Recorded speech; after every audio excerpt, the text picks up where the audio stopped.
Twitter can be a magical world, especially when it comes to Riot devs revealing information about the Riot MMO, or at least their design philosophies and development process.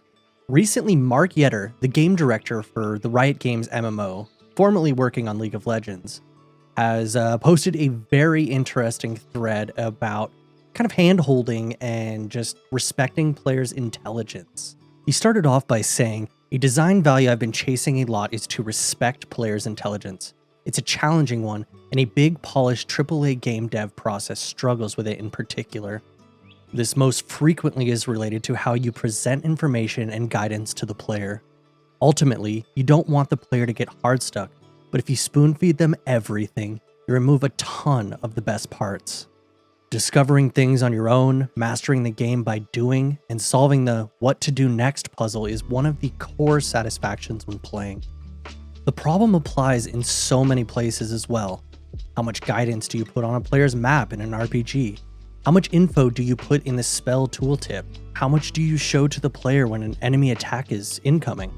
In high-polished AAA dev, you have the time and money to iterate, which is an enormous benefit.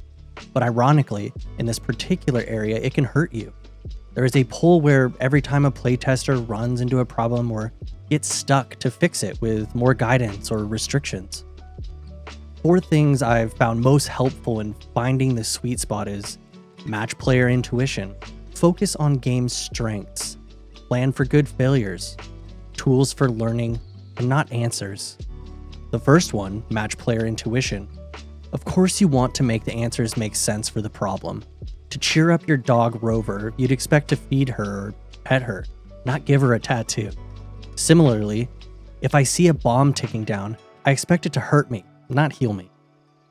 The next bullet point, focus on game strengths. Areas where the game is most fully fleshed out are great for challenging the player to figure it out.